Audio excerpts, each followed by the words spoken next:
When I found a tube of lubricant hidden in my wife's underwear drawer, I knew Susan was cheating.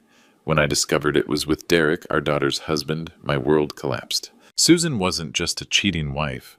She was a woman willing to kill her husband after nearly 40 years of marriage. They wanted to play games with my life. Fine. What I did to them next made them both scream. Before I tell you exactly what I did to Derek and Susan, please subscribe to my channel and let me know in the comments which city you're watching from. Stories like this need to be shared to warn others about predators hiding in plain sight. My name is Jim Patterson, and I'm about to tell you how I discovered my wife of 38 years was planning to kill me for my life insurance money. But it wasn't just the betrayal that nearly destroyed me. It was finding out she was doing it with our own son-in-law. The moment I knew something was wrong came on a Friday afternoon, when I found that tube of personal lubricant hidden in Susan's underwear drawer. Let me back up. For weeks, my wife had been acting strange. Susan, my blonde 59-year-old wife who used to greet me at the door after my shifts at Home Depot, suddenly couldn't look me in the eye. She was always on her phone texting someone and hiding the screen when I walked by. She started wearing expensive perfume again, something she hadn't done in years. Then there was Derek Martinez, our son-in-law.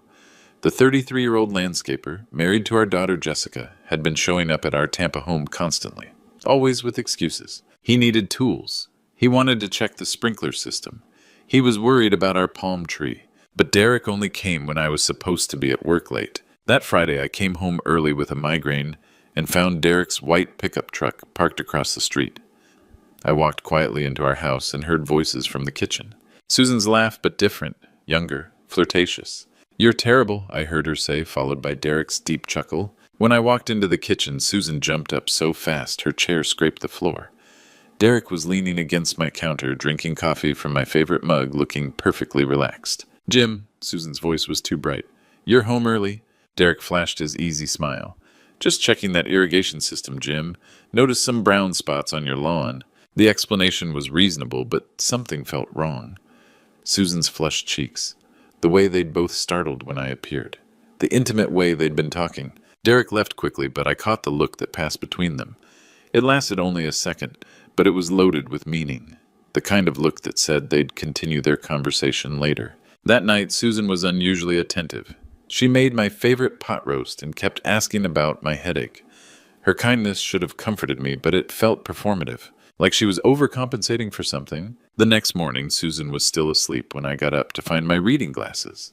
I thought I'd left them on my nightstand, but they weren't there. Maybe they'd fallen behind the dresser during the night. I quietly opened Susan's dresser drawer, thinking they might have slid over to her side. That's when my fingers brushed against something that didn't belong among her silk underwear and nightgowns. A tube of personal lubricant. Expensive high-end still in its original packaging. I stared at it in the morning light filtering through our bedroom window. My reading glasses were forgotten. Susan and I hadn't been intimate in over 2 years. We'd both accepted it as part of getting older. So why did she have this? And why was it hidden like a guilty secret? I put everything back exactly as I'd found it, my hands trembling. The woman sleeping peacefully beside me, the woman I'd loved for nearly 4 decades, suddenly felt like a complete stranger, and I had no idea how much worse it was about to get. That discovery changed everything. I needed concrete evidence, not just suspicions. I needed to hear the truth with my own ears. Monday morning, I kissed Susan goodbye like always, but everything felt different. Her lips were cold and she barely looked up from her phone.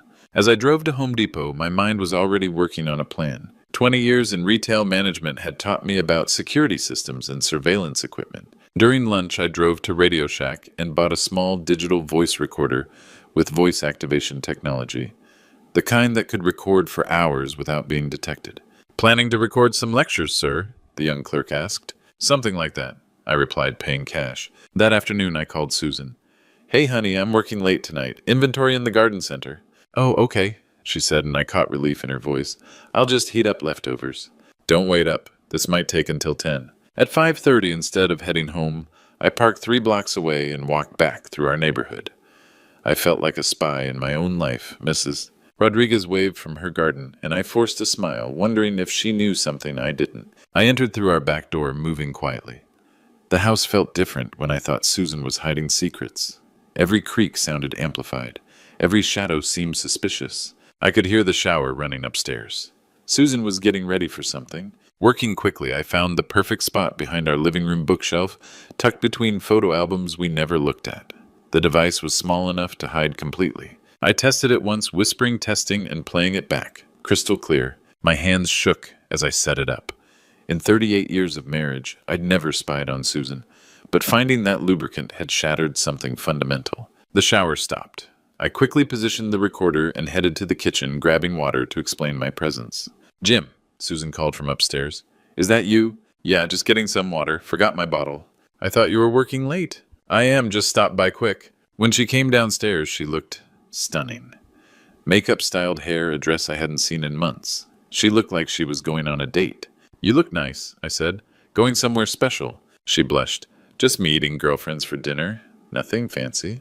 "Which girlfriends?" "Linda and Carol from yoga. That new Italian place on Davis Islands." I nodded and kissed her cheek, tasting expensive perfume. "Have fun. See you when I get home." As I drove away, I watched our house in the rearview mirror. Within 10 minutes, Derek's white pickup truck turned onto our street. I parked at the end of the block and waited, heart pounding. At 7:15, Derek walked up to our front door and knocked. Susan answered immediately, like she'd been waiting by the window. Even from a distance, I could see how she smiled at him, how she stepped aside to let him in, how she closed the door quickly behind him. I sat in my truck for an hour, watching our house, watching the drawn curtains, thinking about the recording device hidden in our living room. Tomorrow I would have answers. Tomorrow I would know the truth. But as I finally drove back to Home Depot, I realized I was terrified of what that truth might be. The next evening, I sat in my truck outside Home Depot for 20 minutes, staring at the small digital recorder in my hands. I'd retrieved it that afternoon while Susan was at her supposed yoga class. The device showed 2 hours and 37 minutes of recorded conversation. I was terrified to press play. Finally, I put in the earphones and hit the button. At first, there was just silence, then the sound of our front door opening. "I was starting to think you weren't coming." Susan's voice soft and intimate. "Sorry, baby. Had to finish a job in Westchase. Traffic was murder." Derek's voice equally intimate. The way he called her baby made my stomach turn. I fast-forwarded through small talk about his landscaping work, her complaints about my long hours at Home Depot. Then Derek's voice became more serious. "So did you call the insurance company?" My blood went cold. "I did," Susan replied. "The policy is definitely $500,000, and I'm the sole beneficiary." "Good. And you're sure he doesn't suspect anything?" "Jim, no, he's clueless. Thinks I'm just going through menopause or something. He has no idea I know about his high blood pressure medication." I pressed pause, my hands shaking. "Blood pressure medication? I didn't have high blood pressure. What were they talking about?" I hit play again. "The pills I got from my contact at the pharmacy look identical to his regular ones," Derek was saying, "but these will gradually increase his blood pressure over time. Make it look like a natural heart attack." "How long?" Susan asked. "Maybe 3 months. 4 at the most. At his age with his stress levels, no one will question it, especially after I start adding the extra sodium to his food." I felt like I was going to vomit. They weren't just having an affair. They were planning to murder me. 500,000, Susan said dreamily. "We could disappear to Costa Rica like we talked about. Buy that little beach house. And your daughter won't suspect anything. Jessica, she's too busy with her paramedic job to pay attention. Besides, she likes you. Thinks you're good for me after all these years with boring old Jim." The casual way she dismissed our 38-year marriage, the way she called me boring old Jim, cut deeper than any physical pain I'd ever felt. "What about the house?" Derek asked. "I'll sell it after a decent mourning period. Maybe 6 months. Then we're free." There was a pause, then the sound of kissing. I ripped the earphones out, unable to listen anymore. I sat in my truck in the Home Depot parking lot, surrounded by the familiar sights of my workplace, and felt my entire world crumble. My wife of 38 years wasn't just cheating on me. She was planning to kill me for my life insurance money. With our son-in-law, the man married to our daughter, the man I'd welcomed into our family, helped move furniture for Lent money, to when his landscaping business was struggling. I thought about all those times Derek had come over recently. Had he been switching my medication? Then I rushed home and went straight to our medicine cabinet. My blood pressure pills looked exactly the same as always, but now I knew they weren't. That night I flushed every pill down the toilet and lay awake staring at the ceiling while Susan slept peacefully beside me. The woman who was planning my murder was sleeping 2 feet away from me, probably dreaming about Costa Rica and beach houses bought with my death money. But they'd made one crucial mistake. They'd underestimated Jim Patterson. I'd spent 40 years solving problems, managing people, handling crises, and I was about to handle the biggest crisis of my life. They wanted to play games with my life? Fine, but I was going to change the rules. After discovering their murder plot, I couldn't just wait to be poisoned. I needed to know everything about Derek Martinez. If I was going to fight back, I needed ammunition. The next morning, I called in sick to Home Depot and parked outside Derek's apartment complex. At 8:15, he emerged in his landscaping uniform and climbed into his white pickup truck. I followed him, staying 3 cars back. Derek's first stop wasn't a landscaping job. It was Publix grocery store on Dale Mabry Highway.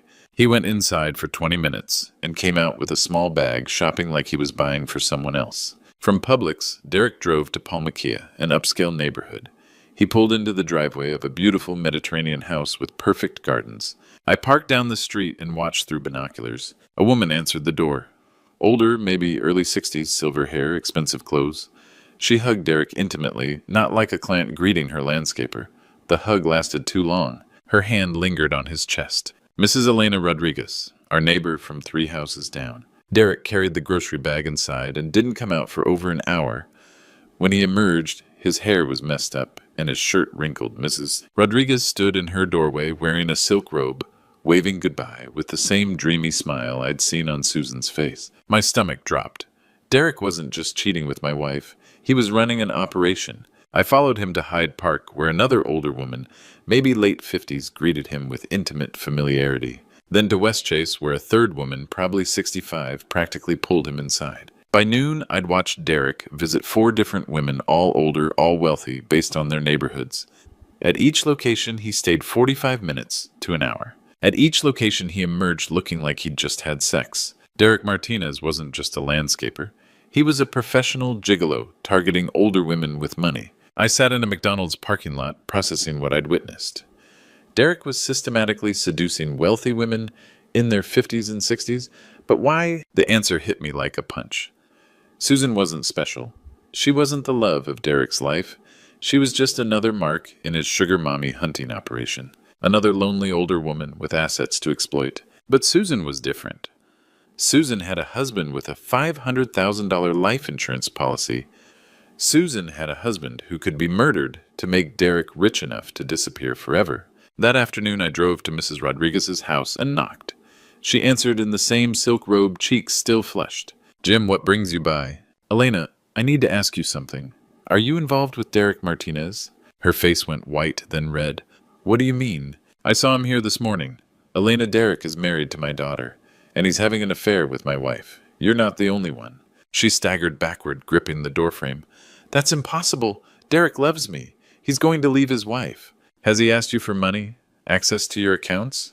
The look on her face told me everything. Derek Martinez was a professional con artist, and he'd been playing all of us. Mrs. Rodriguez broke down crying on her doorstep, revealing the true scope of Derek's operation. "He said his landscaping business was struggling," she sobbed. "I've given him $15,000 over 6 months for equipment, truck payments, business investments." My blood boiled. "What about your will, Elena?" Her face crumpled. "He helped me update it last month. Made him a beneficiary for $25,000. Derek wasn't just stealing money.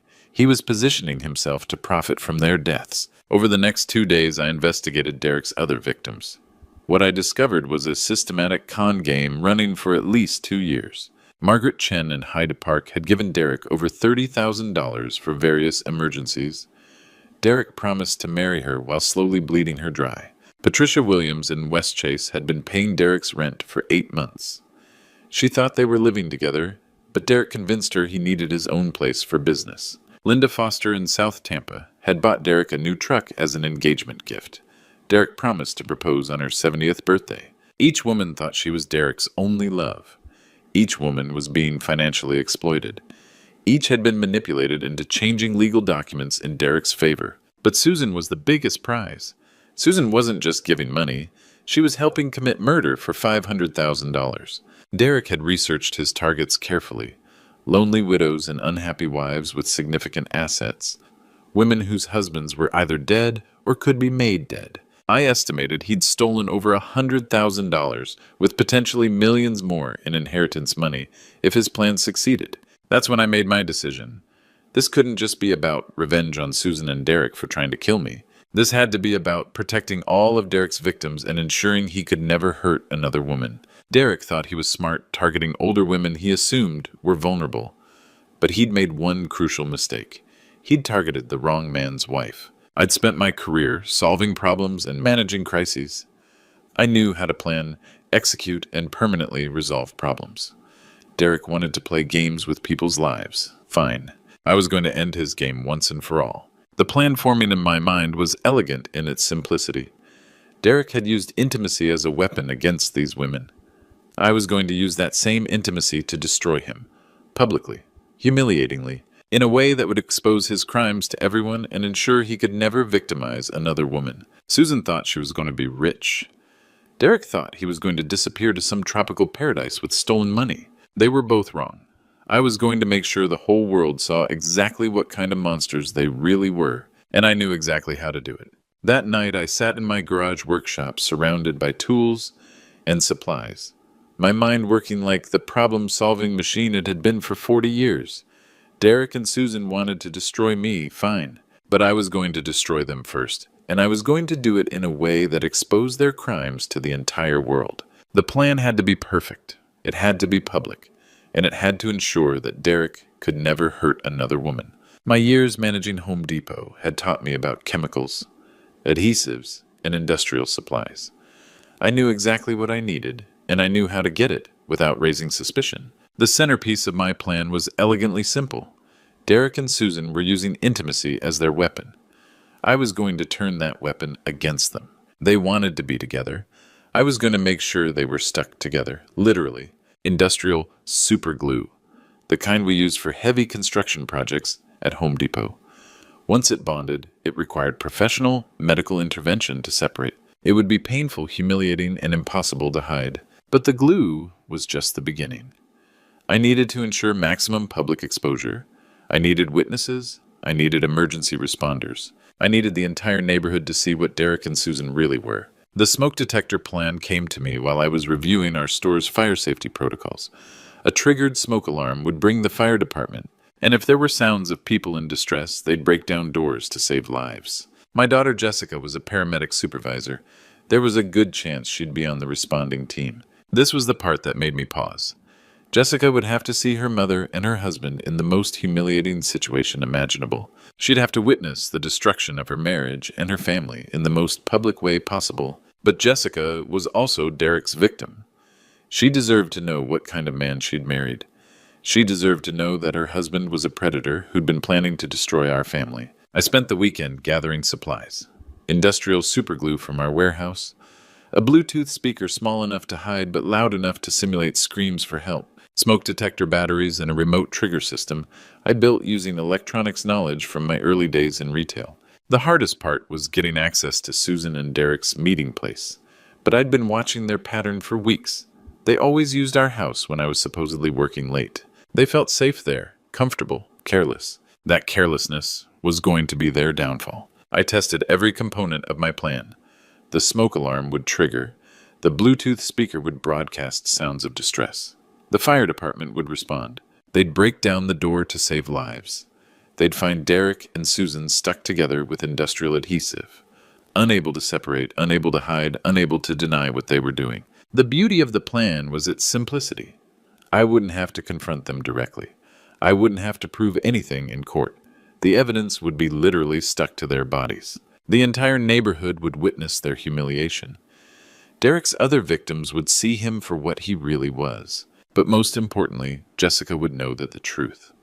She'd see that her husband was a con artist and her mother was a would-be murderer. It would hurt her, but it would also free her from Derek's manipulation. As I sat in my garage that Sunday night, putting the finishing touches on my plan, I felt something I hadn't felt in weeks. Control. For the first time since finding that lubricant in Susan's drawer, I wasn't the victim. I wasn't the target. I was the hunter. Derek Martinez had spent 2 years destroying women's lives. Tomorrow, I was going to destroy his. Monday morning, I walked into Home Depot, knowing this might be my last day as just a retail manager. I was about to become something else entirely. My first stop was our commercial supply room. Industrial superglue, the kind used for heavy construction. The label warned that skin contact required immediate medical attention. Perfect. The glue was clear, odorless, with the same consistency as personal lubricant. In dim lighting, no one would notice the difference. From our security department, I borrowed a small Bluetooth speaker. I tested its volume in my office, loud enough to simulate people in distress. I downloaded emergency call audio files, feeling sick but knowing it was necessary. The electronics came from our electrical department. Remote switches, batteries, wireless transmitters. During lunch, I installed a secondary smoke detector in our living room, identical to our existing system, but controlled by a remote trigger I could activate from outside. Susan and Derek met every Tuesday when I supposedly worked late inventory. Tomorrow was Tuesday. Tomorrow, their routine would become their trap. That evening, I tested everything in my garage. Remote trigger, perfect. Bluetooth speaker, connected seamlessly. Super glue tube, looked identical to Susan's hidden lubricant. I practiced the sequence. Wait for Derek. Give them 30 minutes. Trigger smoke alarm. Activate distress sounds. Return as concerned husband when emergency vehicles arrived. Timing was everything. Too early and they wouldn't be compromised. Too late and they might leave. Tuesday morning, I called Susan. Honey, I'll be really late tonight. Complete inventory of the garden center. Might not be home until 10. Oh, that's fine, she said, excitement barely hidden. I'll just watch TV and go to bed early. Don't wait up. And Susan, I love you. Pause. I love you too, Jim. Probably the last lie we'd ever tell each other. At 3 o'clock, I parked 2 blocks from home. Derek's white pickup appeared at 3:15, right on schedule. He walked confidently to our door carrying a small bag. Wine or flowers, probably. He had no idea he was walking into a trap 40 years in the making. I waited 30 minutes, heart pounding. Then I reached for my phone and the app that would change everything. The moment had arrived. Derek's white pickup sat in our driveway, and I knew Susan and Derek were inside, probably sharing wine and planning their future with my life insurance money. Time to set the final piece of my trap. I waited until 4 o'clock, giving them time to get comfortable and confident. Then I quietly approached our house through the backyard, using my spare key to enter through the kitchen door. I could hear voices and laughter from upstairs. Relaxed, intimate sounds of 2 people who thought they were completely safe. Moving silently through my own house felt surreal. Every creak of the floorboards seemed amplified. Every shadow felt dangerous. But I'd been planning this moment for days and my hands were steady. First stop, our bedroom. Susan's underwear drawer was slightly open. She'd probably grabbed the lubricant in preparation for Derek's arrival. I found the tube exactly where I'd discovered it weeks ago, hidden beneath silk and lace like a guilty secret. This was the moment of truth. I unscrewed the cap and emptied the clear gel into our bathroom sink, watching it swirl down the drain. Then I refilled the tube with industrial superglue, screwing the cap back on carefully. The substitution was perfect. Same clear consistency, same packaging, same weight. In the heat of passion, they'd never noticed the difference. I placed the tube back exactly where Susan had hidden it and moved to position my electronic devices. The Bluetooth speaker went behind our living room couch, small enough to be invisible but positioned for maximum audio impact. I tested the connection. My phone showed a strong signal. The modified smoke detector was already installed, blinking innocently on our ceiling. To anyone else, it looked like standard safety equipment. Only I knew it was connected to the remote trigger in my pocket. I could still hear them upstairs. Susan's girlish laugh, Derek's confident voice, the sounds of 2 people who thought they were getting away with murder, completely unaware that justice was about to be served. Everything was in position. The trap was set. The substituted lubricant waited in Susan's drawer like a time bomb. The emergency response system was ready to activate at the touch of a button. I slipped back out through the kitchen and returned to my truck 2 blocks away. From there, I had a clear view of our house and could monitor the street for emergency vehicles when the time came. Now all I had to do was wait. Wait for them to get comfortable. Wait for them to use Susan's special preparation. Wait for the industrial adhesive to do its work. Derek Martinez thought he was smart seducing older women and planning elaborate cons. Susan thought she was clever, plotting to murder her husband for insurance money. Neither of them had any idea that Jim Patterson, boring old retail manager, was about to teach them both a lesson they'd never forget. The hunter was about to become the hunted, and I had the perfect trap waiting for them. From my truck, I watched our house and waited. The late afternoon sun cast long shadows across our neighborhood, and everything looked peaceful and normal. Mrs. Rodriguez was watering her garden. Kids were riding bikes down the street. Nobody had any idea that in a few minutes our quiet Tampa suburb was about to witness the scandal of the decade. At 4:30, the sounds from our house changed. I could hear music playing. Susan had put on something romantic. The intimate laughter grew softer, more private. They were moving toward the moment that would destroy them both. I sat in my truck, hands gripping the steering wheel, listening to the distant sounds of my wife's betrayal. Part of me wanted to storm into that house and confront them directly. But I'd come too far to let emotion ruin my perfect plan. At 5 o'clock, the music stopped. The house went quiet except for muffled voices from our bedroom. I knew what was happening. Susan was probably lighting candles, opening wine, creating the romantic atmosphere she thought Derek deserved. The same romantic gestures she'd stopped making for me years ago. "You're so beautiful." I heard Derek's voice drift through our open bedroom window. "I've been thinking about this all day," Susan replied, her voice breathless with excitement. I closed my eyes, forcing myself to stay focused. This wasn't about the affair anymore. This was about justice for all of Derek's victims. This was about stopping a predator and a would-be murderer. At 5:15, I heard Susan's drawer open, the moment I'd been waiting for. "I got something special for us," she said, her voice playful and seductive. "You always think of everything," Derek replied. There was rustling movement, the sounds of two people preparing for intimacy. I imagined Susan retrieving the tube from her hiding place, completely unaware that its contents had been replaced with industrial adhesive. For several minutes, there were only soft sounds. Whispered endearments, the kinds of intimate noises that should have been between husband and wife, not between conspirators planning murder. Then at 5:23, everything changed. "Wait," Derek's voice suddenly tense. "Something feels wrong." "What do you mean?" Susan asked. "I can't. This isn't right. We're stuck." "Stuck? What are you talking about?" "I mean, we're literally stuck together. What was in that tube?" Susan's voice rose to panic. "It was just lubricant. The same kind I always use." "Well, it's not working like lubricant. We can't separate." "Oh."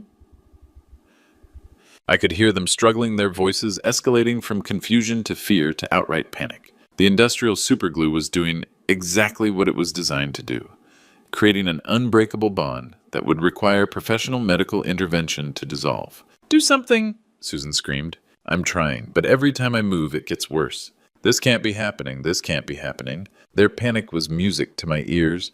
For weeks, they'd been calm and confident, planning my death like it was a business transaction. Now they were learning what it felt like to be trapped with no escape. But their real humiliation hadn't even started yet. I reached for my phone and opened the app that controlled my smoke detector. Time for the neighborhood to meet the real Derek Martinez and Susan Patterson. I sat in my truck, listening to Derek and Susan's panicked voices through our bedroom window, and smiled for the first time in weeks.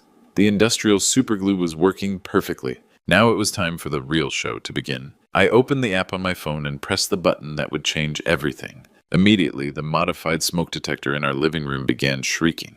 The piercing alarm cut through the quiet Tuesday afternoon like a knife echoing off the houses in our peaceful neighborhood. But that was just the beginning. I activated the Bluetooth speaker and pressed play on the audio file I'd prepared. Suddenly, terrifying sounds of people screaming for help began broadcasting from inside our house. "Help us, fire, we're trapped!" The recorded voices sounded desperate, authentic, like people facing imminent death. "Please, someone call 911, we can't get out." The combination of the smoke alarm and the screaming created exactly the emergency scenario I'd planned. Within seconds, neighbors began emerging from their houses, looking around in confusion and alarm. Mrs. Rodriguez dropped her garden hose and ran toward our house. "Oh my God, Jim and Susan's house is on fire." Mr. Chen from across the street grabbed his phone. "I'm calling 911. Fire department. There's a house fire on Maple Street with people trapped inside. We can hear them screaming." More neighbors appeared.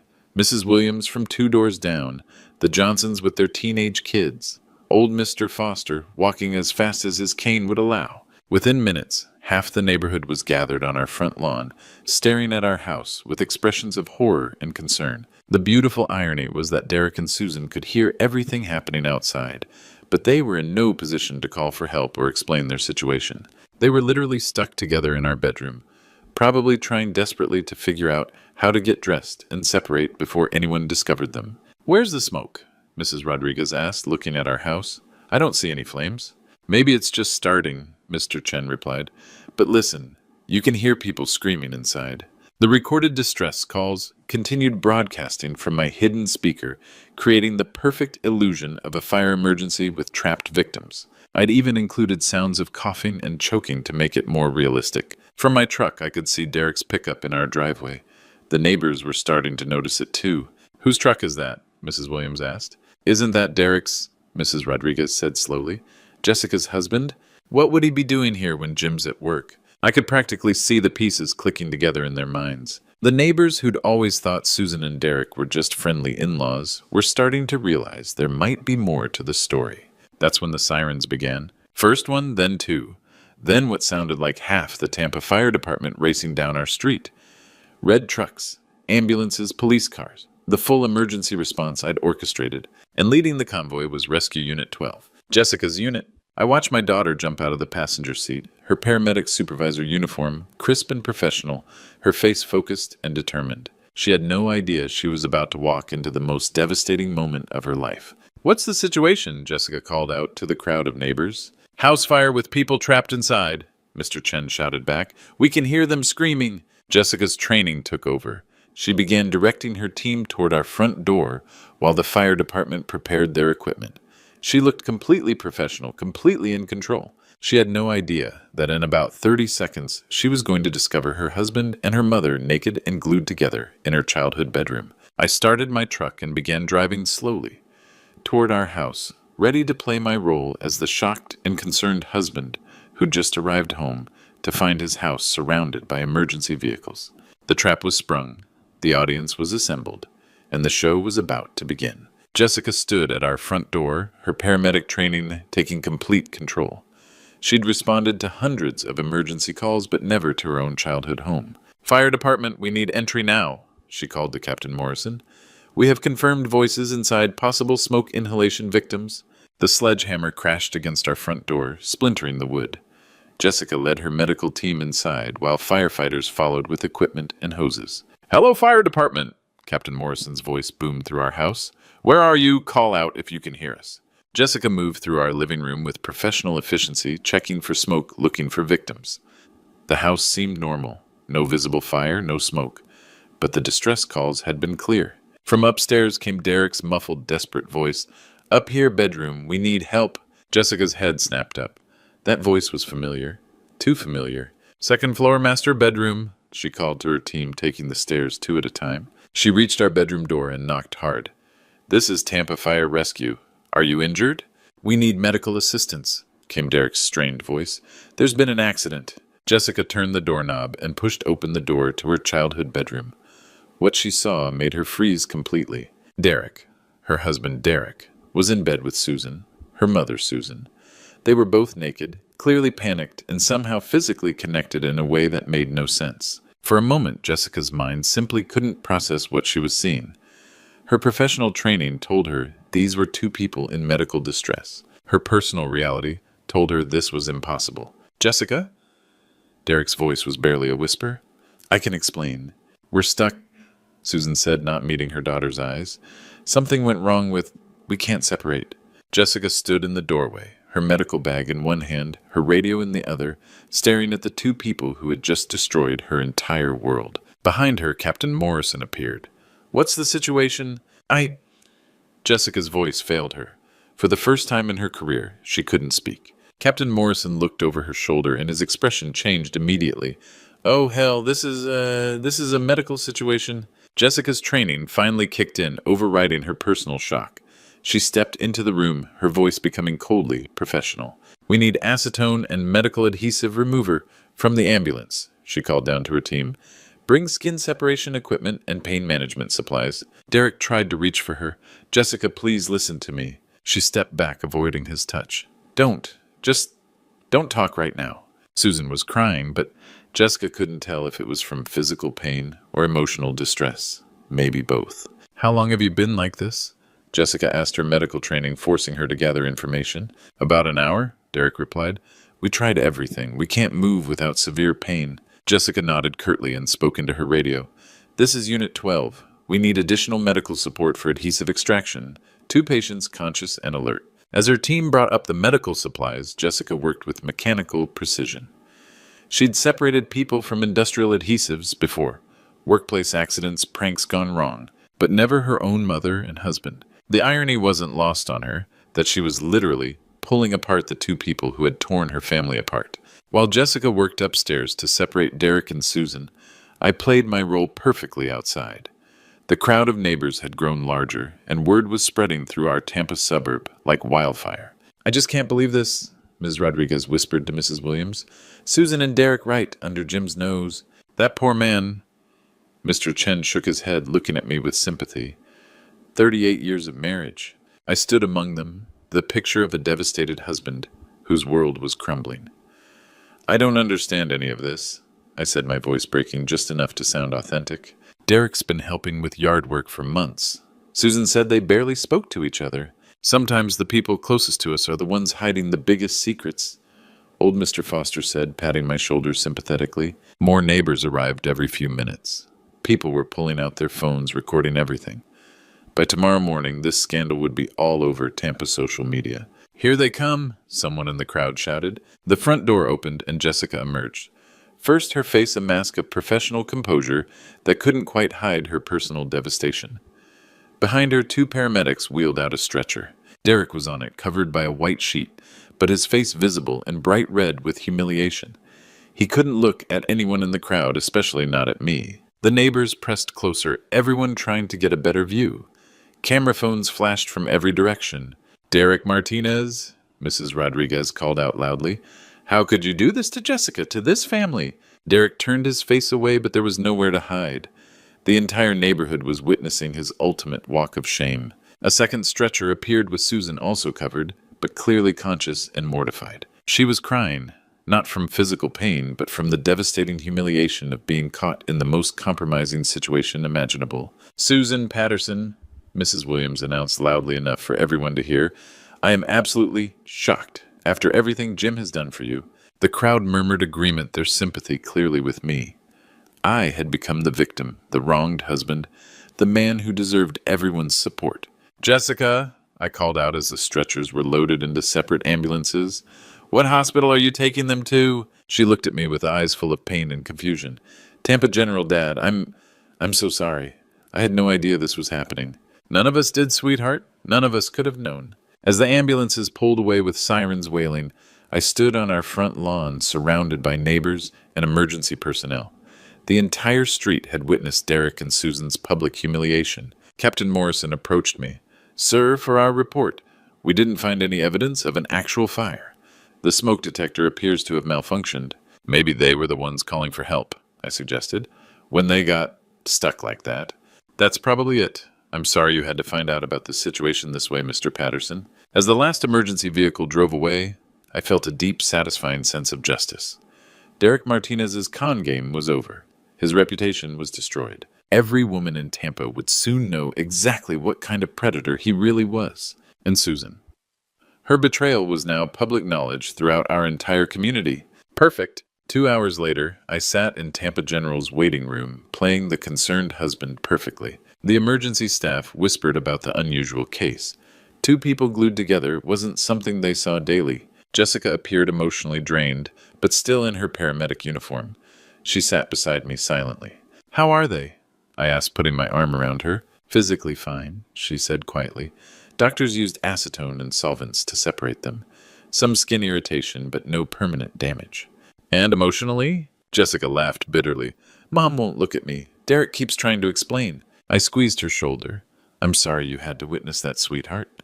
"Dad, did you have any suspicion at all?" I looked confused. "None. Derek was around helping with yard work, but I thought he was just being helpful. Your mother seemed different lately, but I figured it was work stress." Jessica nodded, accepting my explanation. "They're keeping them overnight for observation. Room 214 for Mom, 216 for Derek. Can I see Susan? Are you sure you're ready?" 38 years doesn't end without some conversation. I found Susan's room and knocked softly. She was staring at the ceiling, started crying when she saw me. "Jim, I'm so sorry. I never meant for this to happen." I sat down, hurt and confused. "How long, Susan?" 6 months, she whispered. "But Derek said he loved me, said we could have a future." "What about our future, our marriage?" She couldn't meet my eyes. "I thought maybe you'd be happier without me. We haven't been close in years." I leaned forward, taking her hand. "Whatever problems we had, we could have worked through them. But this, with Jessica's husband, I know how terrible this is. A nurse entered with a small tube. Mrs. Patterson, apply this healing gel to any skin irritation. It should help with inflammation. Thank you, Susan said, placing the tube on her bedside table. I should let you rest, I said, standing. We'll talk tomorrow. Please don't hate me. I could never hate you, Susan. I'm just very hurt. I kissed her forehead and left. Once in the hallway, I ducked into a supply closet I'd noticed earlier. From my jacket, I pulled out concentrated capsaicin cream, industrial strength from Home Depot's pest control section, nearly identical to the healing gel the nurse had delivered. I waited 10 minutes, then walked back. The hallway was empty, visiting hours ending, staff busy elsewhere. I slipped into Susan's room. She was dozing, exhausted. The healing gel sat exactly where she'd left it. Working quickly, I switched the tubes.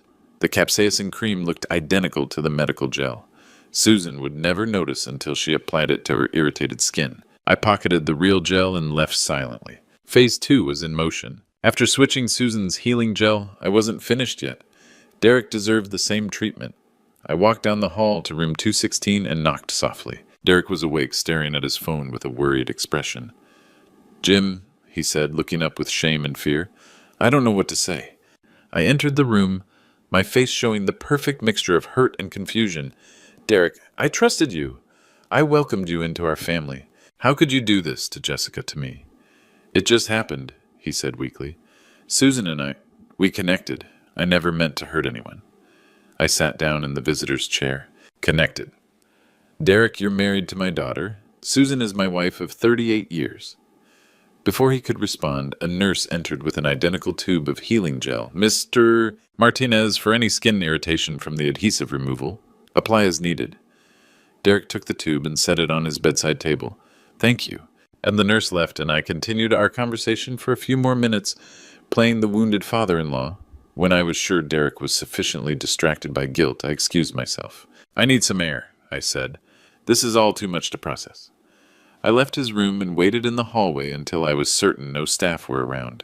Then I slipped back into Derek's room. He'd dozed off exhausted from the day's events. I quickly switched his healing gel with another tube of concentrated capsaicin cream. Now both of them would experience the burning consequences of their betrayal.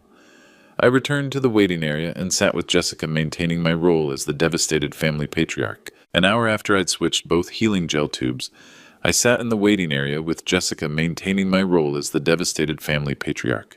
Then the screaming began. Help, something's wrong, it's burning! Susan's voice from room 214, high-pitched with panic. Seconds later, Derek's voice from 216. Nurse, the gel. Something's wrong with this gel. Jessica jumped up immediately, her medical training kicking in. That's Mom! We rushed toward the rooms as nurses and doctors converged from all directions. I followed behind, playing the concerned husband while secretly enjoying every moment. Susan was writhing in her hospital bed, tears streaming down her face, desperately trying to wipe something off her skin. The gel, she screamed at the nurse. I applied the healing gel, and it's like fire. Make it stop. In the next room, Derek was having an identical reaction. His face contorted in agony as he tried to remove the capsaicin cream that was now burning his irritated skin. Get me milk, Jessica shouted to a nurse, immediately recognizing the symptoms. And cooking oil. This looks like capsaicin exposure. Dr. Martinez rushed in, examining the tubes on both bedside tables. How did capsaicin get into medical healing gel? Maybe a manufacturing error, Jessica suggested, though her voice carried suspicion. The medical staff worked frantically, using milk and oil to neutralize the burning sensation. Susan and Derek were both crying from the pain, their skin bright red, where they'd applied my special healing gel. The pain should subside in about 30 minutes, Dr. Martinez told them, but this is highly unusual. We'll need to report this to the manufacturer. I stood in the hallway watching the chaos with deep satisfaction. The industrial-strength capsaicin from Home Depot's pest control section was doing exactly what I'd hoped, delivering a burning reminder of their betrayal. How are you holding up, Dad? Jessica asked, putting her hand on my shoulder. I just don't understand how any of this happened, I replied, shaking my head sadly. First the affair, now this medical accident. It's like everything is falling apart. As the medical team continued treating Susan and Derek's capsaicin burns, I noticed commotion at the elevator. Mrs. Rodriguez had arrived looking agitated and determined. She marched straight toward us, her face flushed with anger and purpose. Jim, she called out, I heard about what happened today, about Derek and Susan being caught together. Elena, this really isn't the time, I said gently. As you can see, we're dealing with a medical emergency. No, Jim, she said firmly, her voice carrying an edge I'd never heard before. This is the time, because I have something very important to tell you about Derek Martinez. Jessica looked up from consulting with the doctors. Mrs. Rodriguez, what do you mean? Elena looked between Jessica and me, then toward Derek's room, where his moans of pain were still audible. I mean, your husband isn't who you think he is, Jessica. And Jim, what happened to you today? You're not Derek's only victim. The hallway went quiet, except for the continued sounds of medical activity. Even the nurses seemed to sense that something significant was about to be revealed. Mrs. Rodriguez clutched her purse tightly, her hands shaking with emotion. Derek Martinez has been lying to all of us. Mrs. Rodriguez looked directly at Jessica. Your husband has been having an affair with me for 8 months. He told me he loved me, that he'd leave you. He took $15,000 from me for his struggling business. Jessica staggered backward. That's impossible. After hearing about today, I started making calls. Elena continued, pulling out her phone. Margaret Chen, Patricia Williams, Linda Foster. Derek has been dating all of them. Jessica leaned against the wall. How many women? At least 6 that I've found. Margaret gave him over $30,000. Patricia's been paying his rent for 8 months. Linda bought him a truck, thinking it was an engagement gift. From Derek's room came another moan, but now he sounded like he could hear every word. As if summoned, 2 more women appeared at the elevator. Margaret Chen and Patricia Williams, both looking confused and concerned. Elena called us, Margaret said. We came when we heard Derek was hospitalized. Patricia frowned. But Elena, Derek told me you were just a neighbor. He said we were practically living together. He told me the same about you, Elena replied. The 3 women stared at each other, Derek's deception becoming crystal clear. I think we need to compare notes about Derek Martinez, I said gently. For the next hour, Derek's victims shared their stories. The pattern was identical. Charm wealthy older women, then slowly ask for money. Small amounts first, then larger sums for business emergencies. He helped me update my will, Linda Foster admitted quietly. Made him a $25,000 beneficiary. $50,000 for me, Margaret said. Jessica listened in stunned silence. When Patricia mentioned Derek having keys to her house and bank access, Jessica finally spoke. We need to call the police. Already did, Elena said. Detective Morrison is on his way. This is systematic fraud. Through Derek's door, we could hear him trying to make phone calls, probably warning other victims. But his hands shook from capsaicin treatment, making it difficult. How much money total? Jessica asked. The women calculated. Between us 3, over $70,000, plus the truck. I put my arm around Jessica. I'm sorry, sweetheart. None of us saw this coming. But inside, I was satisfied. Derek's empire of lies was crumbling, and he was powerless to stop it. The elevator opened. Detective Morrison stepped out, badge visible. Derek's con game was officially over. Detective Morrison was a no-nonsense veteran cop in his 50s who'd clearly seen every type of con game Tampa had to offer. He listened to each woman's story with professional attention, taking detailed notes. Mr. Martinez, he said, entering Derek's hospital room, I need to speak with you about allegations of fraud and conspiracy. Derek, still recovering from the capsaicin burns, tried to sit up straighter. I don't know what you're talking about. These women, they gave me money, willingly. For a landscaping business that doesn't exist, Detective Morrison replied. We've already checked. Your business license expired 2 years ago. No tax filings, no legitimate income. I watched from the hallway as Derek's face went pale. His smooth-talking charm meant nothing when faced with actual legal consequences. And then there's the matter of the life insurance policy, the detective continued. We have recordings of you and Mrs. Patterson discussing plans to murder her husband. Derek's eyes went wide. Recordings? That's impossible. Technology is amazing these days, Mr. Martinez. Voice-activated digital recorders. Very small, very clear audio quality. I had given Detective Morrison the recording device from our living room, along with copies of all the evidence I'd gathered. Derek's con game wasn't just falling apart. It was being systematically dismantled by law enforcement. Derek Martinez, you're under arrest for fraud conspiracy to commit murder and elder abuse, Detective Morrison announced, pulling out handcuffs. Even with his hands still red and painful from the capsaicin, Derek was cuffed to his hospital bed. The man who'd charmed his way into so many women's lives was now facing serious prison time. In the next room, Detective Morrison's partner was reading Susan her rights. Susan Patterson, you're under arrest for conspiracy to commit murder and insurance fraud. Jessica stood beside me, watching her mother and husband both being arrested. "Dad, how did you know to record them?" I put my arm around her shoulders. "I didn't. I found that recording device after the fire department left. It must have been activated by all the commotion. Pure luck that it captured their conversation." It was a perfect lie, and Jessica accepted it completely. Over the next few days, the story exploded across Tampa. Local landscaper arrested in multi-victim con game made the front page of the Tampa Bay Times. Derek's photo was everywhere, warning other potential victims. The neighborhood rallied around me with incredible support. Casseroles appeared on my doorstep daily. Mrs. Rodriguez organized a support group for Derek's victims.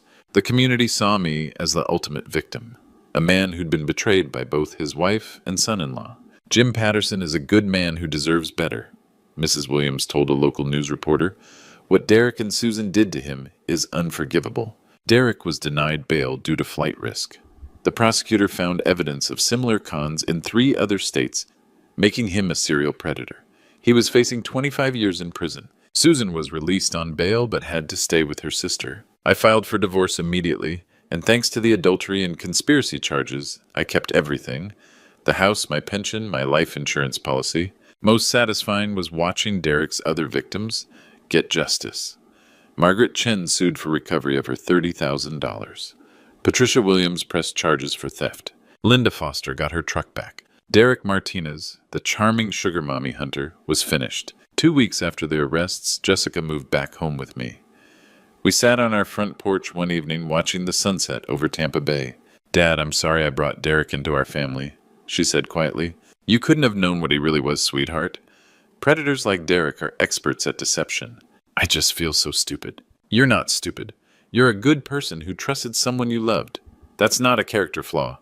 Jessica smiled for the first time since the scandal broke. "Thanks, Dad. I'm glad we have each other." I squeezed her hand, feeling genuinely happy for the first time in months. Derek and Susan had tried to destroy our family, but instead they'd only made Jessica and me closer. Justice, as they say, was served. 6 months later, I stood in my kitchen making breakfast for Jessica and myself, listening to the morning news on the radio. The anchor was reporting Derek's sentencing: 28 years in federal prison for fraud conspiracy and elder abuse across multiple states. "Good," Jessica said, walking into the kitchen in her paramedic uniform. "He got what he deserved." Our morning routine had become comfortable and healing. Jessica worked her shifts at Tampa General, and I'd returned to Home Depot, though now as a part-time consultant rather than full-time manager. We both needed time to rebuild our lives. The neighborhood had embraced us completely. Mrs. Rodriguez had become like family, often joining us for Sunday dinners. Margaret Chen, Patricia Williams, and Linda Foster had formed their own support group, and they'd all recovered most of their money through Derek's asset seizure. "Dad," Jessica said over coffee, "I've been thinking about moving back into my own place soon." I looked up concerned. "Are you sure you're ready? There's no rush." "I think I am, but I want to stay close. Maybe that apartment complex on Davis Islands. It's only 10 minutes away." "That sounds perfect, sweetheart." The truth was, I was proud of how strong Jessica had become. The scandal had devastated her initially, but she'd channeled that pain into becoming an even better paramedic. She'd been promoted to district supervisor, and her colleagues respected her professionalism in handling the most difficult situation imaginable. "What about you, Dad? Any thoughts about dating again?" I laughed. "After what I've been through, I think I'll stick to being a bachelor for a while. Besides, I've got my hands full being the neighborhood's unofficial counselor for women who've been conned by younger men." It was true. Word had spread throughout Tampa about Derek's operation, and I'd become something of an expert on recognizing the warning signs of romance scams. I'd helped 3 other families identify and stop similar cons. "You're like a superhero," Jessica teased. "Jim Patterson, defender of vulnerable women everywhere. Just a guy who learned the hard way how to spot a predator." That afternoon, I drove to Home Depot for my shift. My coworkers treated me with a mixture of respect and amazement.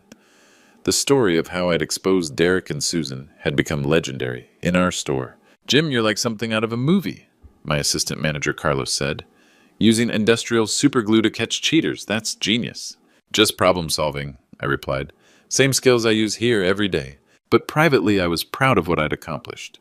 Derek Martinez had been a professional predator who'd hurt dozens of women. Susan had been willing to murder her husband of 38 years for money. They'd both gotten exactly what they deserved. That evening, Jessica and I sat on our front porch, watching the sunset over Tampa Bay. It had become our favorite time of day. Peaceful, reflective, hopeful. Dad, can I ask you something? Of course. Do you ever regret how everything happened, the way Derek and Mom were caught? I considered the question carefully. I regret that you had to see what you saw. I regret that our family was torn apart by their greed and betrayal. But do I regret that they faced consequences for their actions? No, not for a second. Jessica nodded. I'm glad you feel that way, because what they did was unforgivable. The important thing is that we survived it. We're stronger now, and we know we can count on each other. Always, she agreed. As the sun set over Tampa, I felt something I hadn't experienced in years, genuine contentment. Derek was in prison where he belonged. Susan was facing her own legal consequences. The women Derek had victimized were getting justice and support. And Jessica and I had built something stronger than what Derek and Susan had tried to destroy. Sometimes justice comes from the courts. Sometimes it comes from the community. And sometimes it comes from a 64-year-old Home Depot manager who refuses to be anyone's victim. I'd learned that revenge, when served properly, doesn't just punish the guilty. It protects the innocent and builds something better from the wreckage. Derek Martinez thought he could destroy Jim Patterson's life. Instead, he'd only made it stronger. And that was the sweetest revenge of all. Sometimes life teaches us lessons in the most unexpected ways. My story isn't just another one of those betrayal stories you hear every day. It's about discovering that even in our darkest moments, God has a plan for justice. When I found that tube of lubricant in Susan's drawer, I never imagined it would lead to exposing a professional predator who had victimized so many innocent women. The lesson here isn't about revenge. It's about protecting others and standing up for what's right. Like many grandpa stories passed down through generations, this tale reminds us that wisdom comes with age, and sometimes the quiet ones are watching more carefully than anyone realizes. Derek Martinez thought he could manipulate older people because he underestimated our experience and determination. What I learned is that God works in mysterious ways, giving us the tools and knowledge we need exactly when we need them. My 40 years at Home Depot, my understanding of chemicals and electronics, none of it was coincidence. Every skill I'd developed was preparation for the moment when I needed to protect not just myself, but Jessica and all of Derek's other victims. These betrayal stories always end the same way. Truth eventually surfaces and justice prevails. God sees everything, even when we think we're alone in our suffering. The most important lesson from all grandpa stories like mine is that family bonds, when tested by fire, either break completely or become unbreakable steel. Jessica and I chose steel. If this story touched your heart or reminded you of your own experiences with betrayal and justice, please share your thoughts in the comments below. Have you ever had to stand up to someone who underestimated you? Don't forget to subscribe to our channel for more incredible true stories of courage, justice, and family bonds. Your support helps us bring these powerful narratives to light.